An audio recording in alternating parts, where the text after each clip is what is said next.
Hey there, hello there. It's Joe Cutter Diamond welcoming you to yet another Cutter Top 10. And today we look at the top 10 golfers of all time. Of course, golfing teams don't matter because golf, you don't really have teams and all that. But the fact of the matter is that the the sport of golf has some great golfers and all that. So anyway, let's continue. Let's start. Number 10 is Phil Lefty Mickelson. His bold play, his shot making wizardry, the man from ASU, and basically making left-handed golf cool. Golf by lefties cool because back in the old days, before lefties' 2004 Masters win, only two people won a major being left-handed. Bob Charles in 1963 at the U.S. at the British Open, and Mike Weir in 2003 at the Masters. Anyway, Mickelson was known as one of the great golfers and all that. He has six major championships, including winning the PGA Championship at age 50. Can you imagine? That's 10 years older than I am. And with 45 PGA tournaments, his longevity and consistency stand out. Unfortunately, Mickelson would rank higher if he had just won one rinky dinky US Open. He had, what was it, five or six US Open runner ups in history. He was so close, especially 1999 against Payne Stewart when Payne made a famous par putt at Pinehurst. And then months later, he would die in a plane crash. And in 2006, when Mickelson, all he needed was a straight laced par to win the tournament, he got a little too greedy and ended up booking. Number 9 is Seve Ballesteros, the Spanish maestro, who had flair and imagination to the course. He would win 90 tournaments worldwide. He was more known on the European Tour than the PGA Tour. He did win five major championships and helped revive European golf as a Ryder Cup hero because European golf was just basically, you know, second class to American golfers. Because when the Ryder Cup between the U.S. and Great Britain, soon to be Ireland, soon to add Ireland in it, the U.S. kept winning Ryder Cup after Ryder Cup after Ryder Cup, but Seve and crew looked good. Once the Ryder Cup changed to U.S. versus Europe, then the European golf game would make the Americans blush. He knew what to do, and he was a legend. Number 8 is Tommy Watson, who was one of the most dominant players in the 70s and 80s, winning five British Open championships. He won eight major championships, of course, five Opens, and won 39 PGA Tour events. Tom Watson was known for his shot making. Who can forget the famous Duel in the Sun with Nicklaus in 1977, which saw the 18th hole be one of the best holes of all time? And then, Tom Watson in 1982 with that famous chip shot at the US Open that helped him win. And let's not forget 2009 when he was 59 years old and he actually went to a playoff. Can't remember who it was against. I would say Ogilvy, but I'm probably wrong. But yeah, in 2009, he was 59 and he almost won the title. That would have been amazing. So, anyway, he had a talent and spirit. Number 7 is Sam Snead, known for his fluid, effortless swing. He has 82 PGA Tour wins, tied with Tiger Woods for number 1. Snead would win 7 major championships and had a high level of play for decades, even winning in his 50s. He had longevity, versatility, demeanor, and yeah, he was iconic and all that for his swings, especially in the 40s. At number 6 is Gary Player, known as the Black Knight. He was one of golf's first major global ambassadors. He played in South Africa, the country that had apartheid and basically were excluded from international competition because of their stupidity with the thing giving white people, minority homes and all that, which is stupid. He won 9 major championships, including 3 Masters, including 1978 when he shot a 30 on the back nine and made Finn Scully on the broadcast exclaimed, "Yes for player. Yes for player. Yes for Gary Player." He won many tournaments worldwide. You know, he was a South African tour hero, a European tour hero, and of course in the PGA. He had commitment to fitness and international competition, globalized the sport, and made other countries such as Canada get through. And he actually did a lot of course design too, which was pretty good. Number 5 is Arnold Palmer, known as the King, the people's champion, connecting with fans, popularizing golf in the TV age, and yes, creating one of the best drinks around, the Arnold Palmer. With 7 major championships and 62 PGA Tour wins, Palmer's charisma and aggressive play style endeared him to millions. He, of course, had a massive rivalry with Jack Nicklaus and Gary Player, which basically made golf very enjoyable to watch in the TV age. Of course, you know, TV stuff in the 1960s was a whole lot different than it is now in the 2020s and all that. But yeah, he had he had a loyal fan base called Arnie's Army. All that. He was a business person, a philanthropist, and he had a giant stature in the sport. Number 4 is Bobby Jones. You may be thinking, well, that's a generic name. Well, that's what you think. But Bobby Jones was basically the big boy, the guy who kept winning tournaments and all that, kept winning Grand Slams. He was basically the Jack Nicklaus or the Tiger Woods of the 1930s.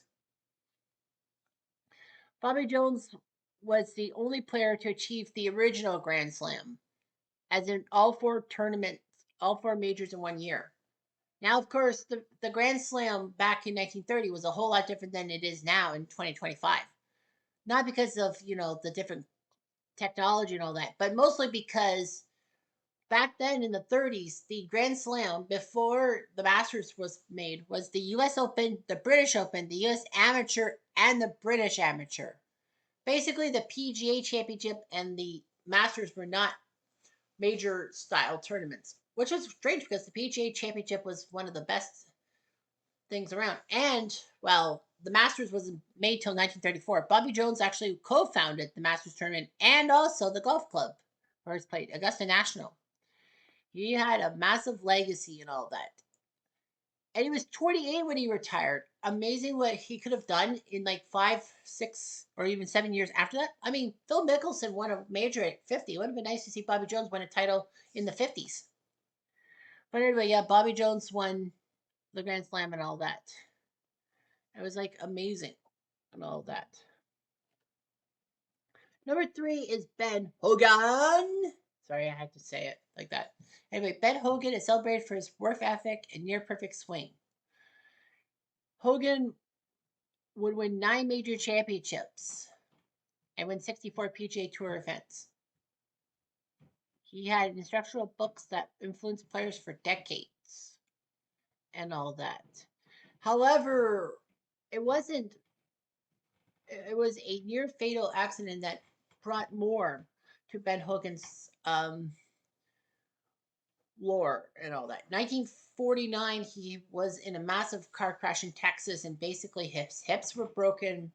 People thought Ben Hogan could not walk again, much less play PGA style golf. But he proved them all wrong, winning 6 major championships after the car crash, which is amazing that he got to the PGA. He kept playing on the PGA Tour after his accident and winning majors. He won 3 majors in 53, the Masters, the US Open, and the British Open, which is pretty impressive. Like, you know, it's hard to win 2 majors in 1 year, much less 3. So Ben Hogan had a massive comeback. It's like one of the greatest personal comebacks in sports history. I mean, the dude almost lost his life in that car accident in 1949. Remember, cars in the 40s are a lot more hardcore than the 2020s. Heck, seatbelts were not really mandatory back then. But yeah, Ben Hogan was amazing. Number 2 is Tiger Woods. I know everyone knows about Tiger's downfall and all that. But logically, we are talking about the man, the myth on the golf course. Off the golf course, he would not ever make the top 10. Never mind, he had his mental toughness. He was even brought up to play golf by his father Earl, even appearing on the Mike Douglas show at age 2. Anyway, Tiger would burst through as an amateur, and all his competitions would be covered well. And what was it? His second PGA Champion Tour event at the Greater Milwaukee Open or the Phoenix Open, he had that hole in one, which was amazing. In 1997, in his second full year on the PGA Tour, he burst on the scene with a Masters victory for the ages. Let's not forget that in 2000, he had a massively bigger win at the US Open. He won by 15 strokes. 15.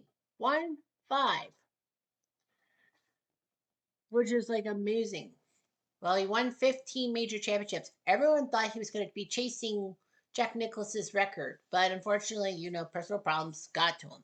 He did win 82 PGA Tour titles, which is the 10th most in the history. However, his 2000-01 season is legendary. First, for having all 4 major titles simultaneously. He actually didn't have the calendar Grand Slam. He had the Grand Slam, but not at the same time, but not during the same year. He won, I believe, the U.S. Open was first, then the British Open, then the PGA, then the Masters. So it wasn't the technical Grand Slam, but hey, it was a Grand Slam nevertheless. And let's not forget that not just his 4 major titles in that 2000-2001 season, it was what he did in September 2000 at Glen Abbey in Oakville at the Canadian Open. 18th hole, second shot in a bad position under the bunker on the par 5. What does he do? He drives it huge over the water. Like it went over the green and went on the back side, the back rough, but the dude carried the water. And he then made a good third shot and made birdie win the Canadian Open. That's one of the greatest shots ever. And I think I watched that live. Nevertheless, he brought attention and diversity to the game because of Woods' African American heritage and even Thai heritage. But the fact of the matter is, it made people stand up and notice that African American golfers were the shit and all that. And number one, I don't think you really need to know what it is, but it is. It's the Golden Bear, Jack Nicklaus, greatest golfer in history. 18 major championships from the 1960s to the 1980s. He had power, finesse, and intelligence. He had the rivalry with Arnold Palmer and Gary Player. He had consistency, longevity, and excellence. I mean, everyone knows Nicklaus won 18 championships, but did you know he had 19 runner-up finishes in a major? So the dude, even if he won half those second places, would have won 28 majors. That's just unfreaking real. That's massive. That's like the Yankees and their World Series titles. Nevertheless, he won 73 PGA championships, but he's also a renowned course designer and ambassador for the sport. He's still alive, I do believe. Yes, he is. But like 19 times runner up in the majors. But one of his greatest major wins, it's a little bit biased, I guess. But you gotta look. In 1986 at the Masters, dude was 46 years old. Or was it 45 years old? Yeah. And he was nowhere to be seen on the leaderboards. But then on the final Sunday, it was like one of the craziest back 9 charges of all time on a Masters thing. Nicklaus making that shot on 15 and making CBS's Ben Wright exclaim in his British accent, "Yes, sir!" And then on 16, on the par 3, he made a fantastic tee shot and got it within 5 feet. He made that. And then on 17, he made a breaking downhill putt that Fern Lundquist on CBS said, maybe, yes, sir. And then Jim Nance on 18 finished it off with the Jack Nicklaus stuff.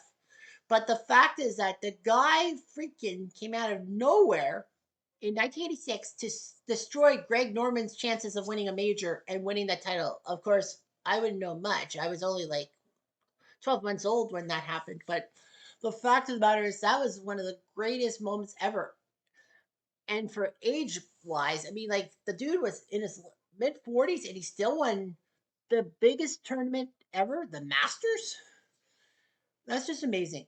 And Jack Nicklaus will always be a favorite and all that, even though Marge Simpson does fantasize about him and all that. Anyhow, I'm jumped I'm in a do.